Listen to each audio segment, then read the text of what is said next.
Welcome to the Tech Meme Ride Home for Wednesday, September 2nd, 2020. I'm Brian McCullough. Today, Nvidia's new GPU powerhouse, the RTX 3090, is here.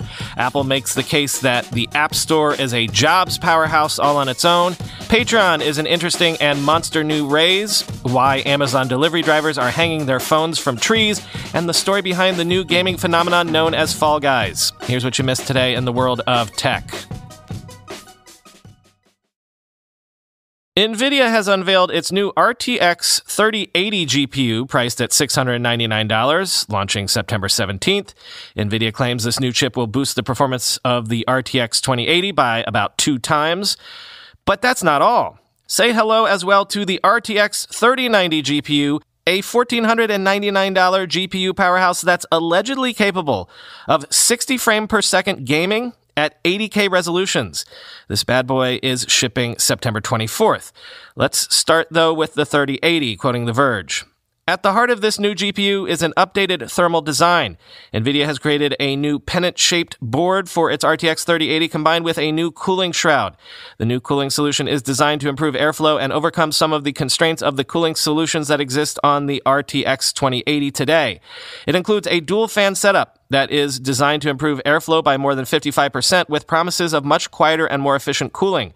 Nvidia is using a bracket-exhausting front fan with a flow-through rear fan. Nvidia is using a new 12-pin connector on its RTX 3000 cards, which is smaller than using 2 traditional 8-pin connectors.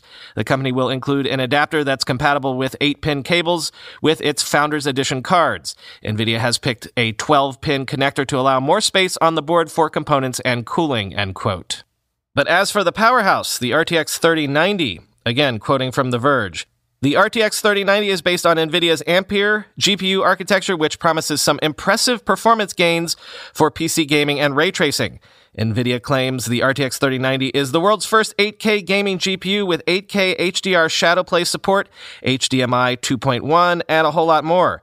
Nvidia is using 10,496 CUDA cores on the RTX 3090, combined with a boost clock of 170 gigahertz and 24 gigabytes of GDDR6X memory, while the RTX 3080 will ship with 10 gigabytes of GDDR6X memory. The RTX 3090 ships with a huge 24 gigabytes of memory.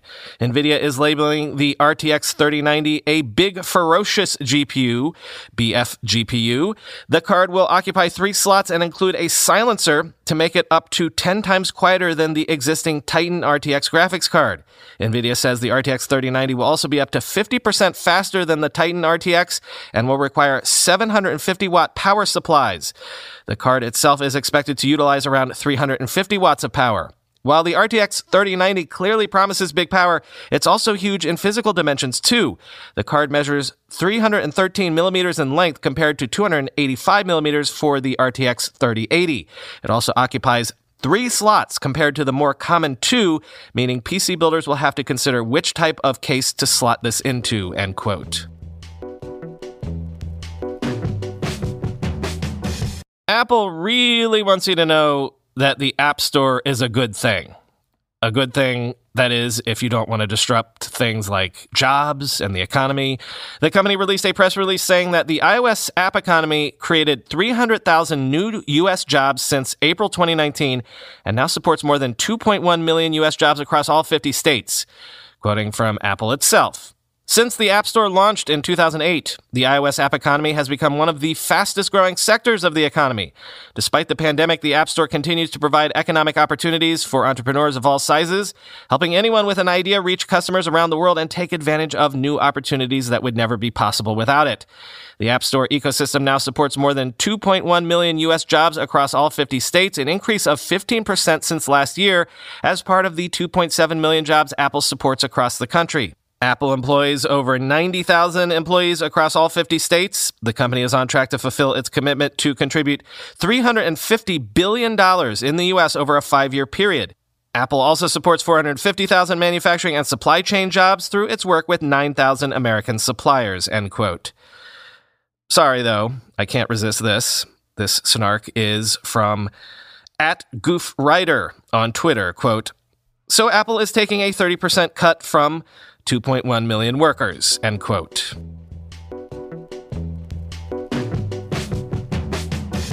No surprise here, sources are telling the Wall Street Journal that TikTok sales talks have been, shall we say, complicated by China's new AI export restrictions, with the interested parties unsure whether TikTok's algorithms can be included in any eventual sale. Quote, the algorithms, which determine the videos served to users and are seen as TikTok's secret sauce, were considered part of the deal negotiations up until Friday, when the Chinese government issued new restrictions on the export of artificial intelligence technology, according to people familiar with the matter. Now, both sides are trying to figure out whether the other means the algorithms need Chinese government approval for transfer, and if so, whether Beijing would sign off. The complexity involved has reduced the chances that the deal could be completed soon. TikTok's parent company, ByteDance, has said it would comply with the Chinese government order and is trying to get clarity from Beijing on how to proceed with a sale if the new restrictions apply to its algorithms, some of the people said.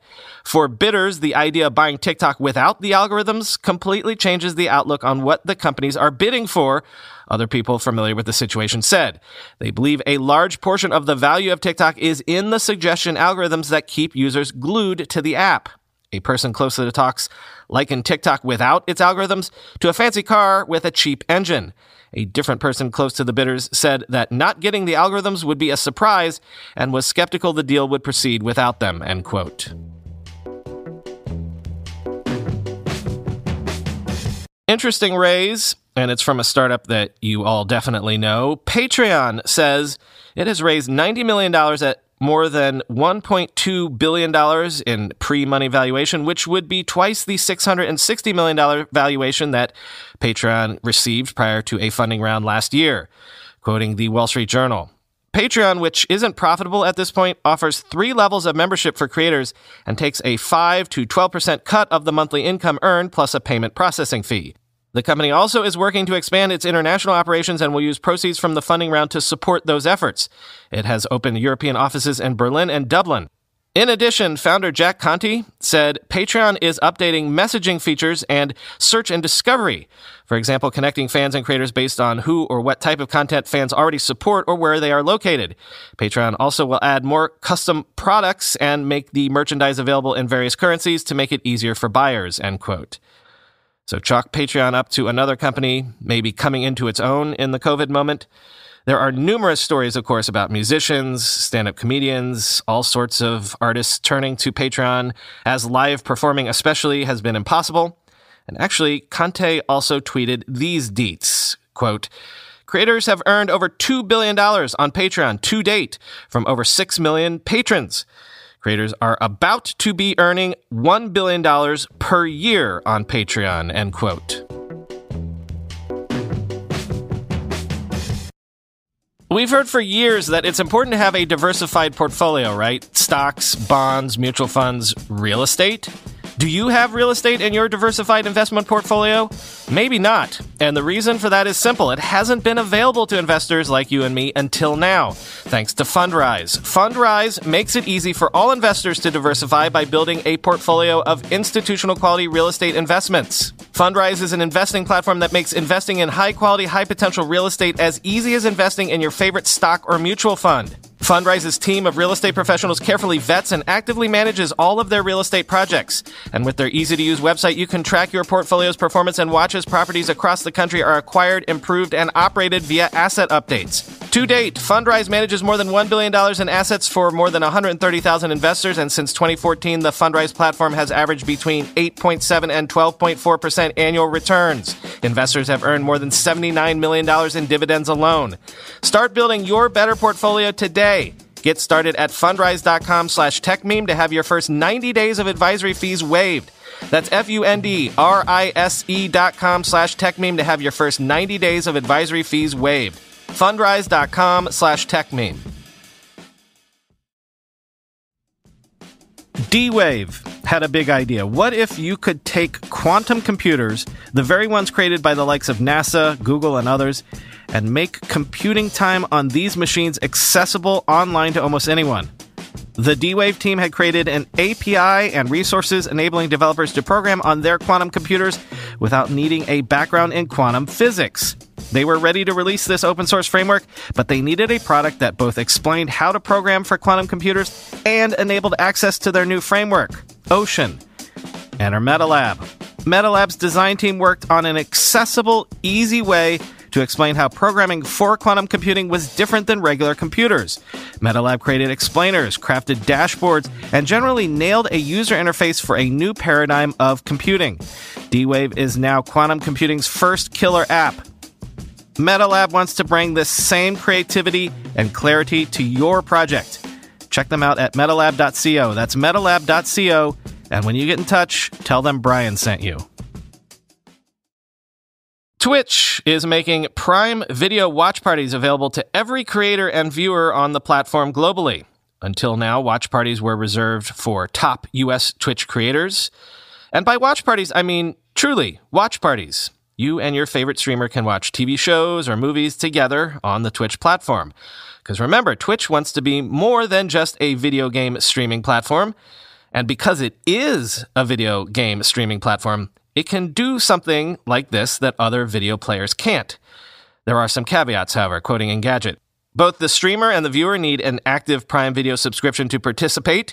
Otherwise, millions of people could tune in and watch a new Amazon show without paying the company a dime.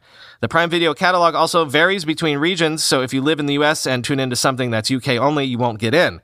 Finally, you can't view watch parties on a mobile device, although Amazon has promised that it'll be available in the coming months.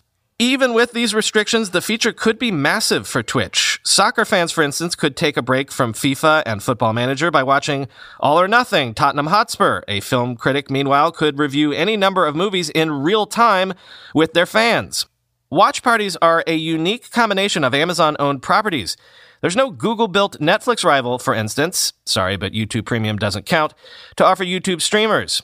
Facebook has dabbled in premium TV shows like Limetown and Sorry for Your Loss, but none have resonated the same way that Netflix and Amazon's best originals have. If they want to clone watch parties, Google and Facebook would need to partner with another company, Netflix, HBO, or something of a similar caliber, that makes the kind of shows people want to watch together, end quote.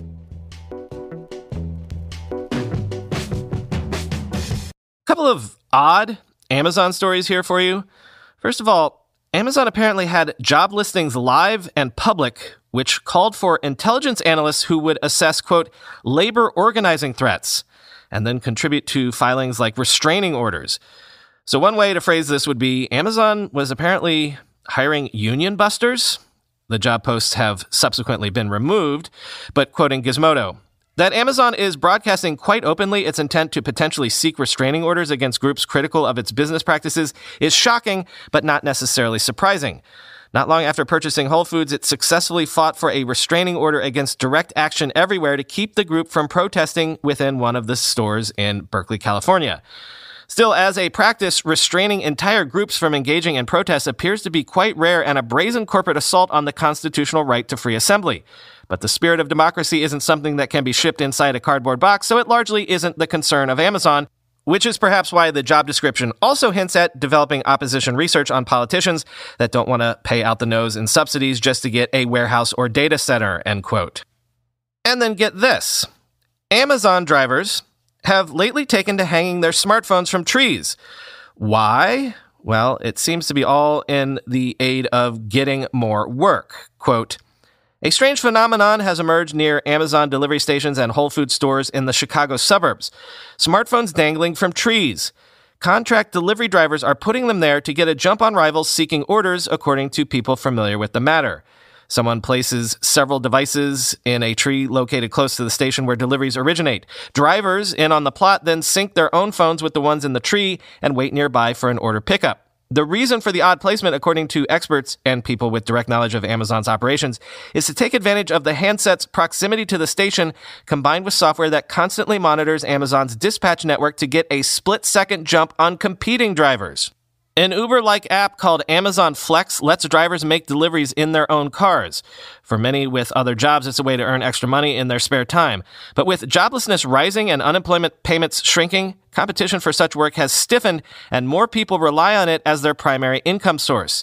Adding to the pressure, fewer people are using ride-hailing services like Uber and Lyft, so more drivers have to deliver online shopping orders to make money.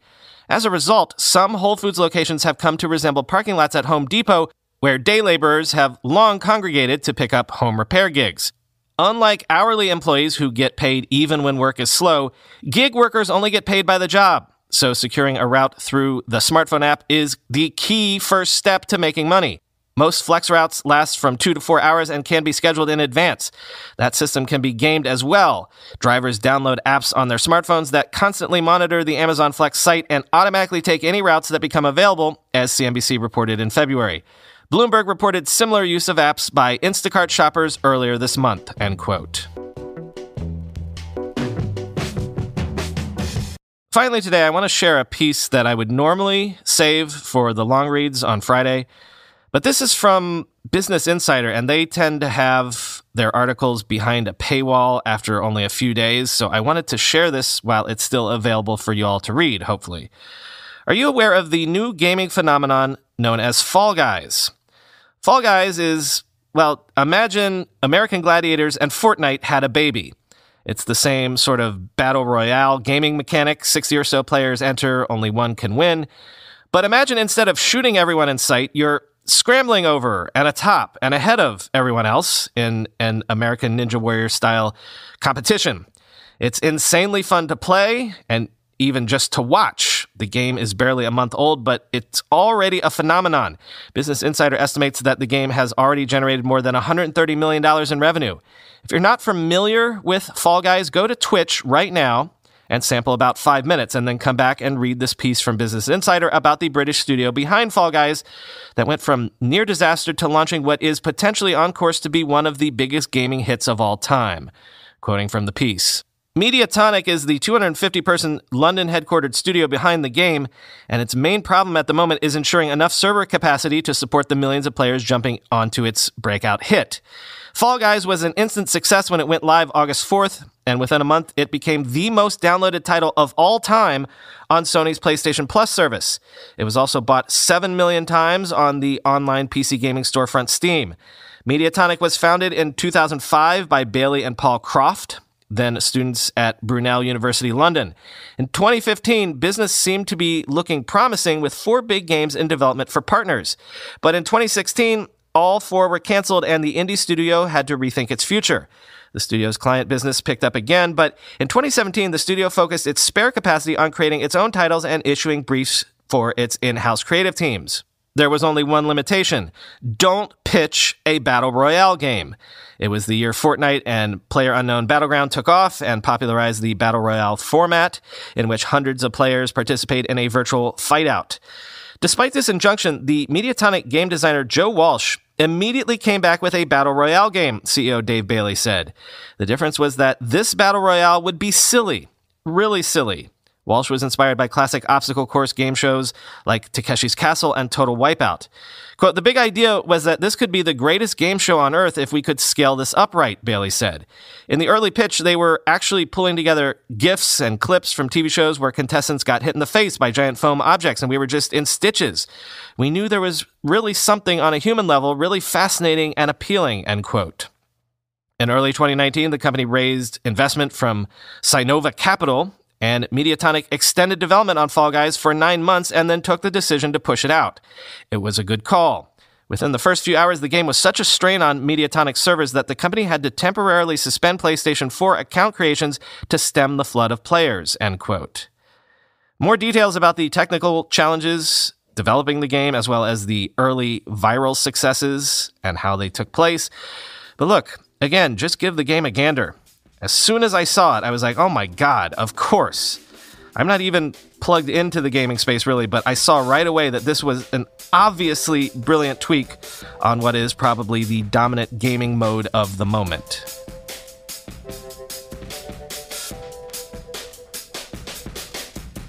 Crap. As part of researching that last segment, I opened up Steam on my iMac to check on when Fall Guys might be available for Macs. And guess what? My life is over. I just learned Crusader Kings 3 is out. Looks like it came out yesterday. And even though I in no way, shape, or form have time for that game, look, Paradox Interactive games are my crack, my drug of choice. I cannot resist them. So, I might not sleep again between the time you hear this and the next episode tomorrow because I just downloaded Crusader Kings 3. Talk to you tomorrow.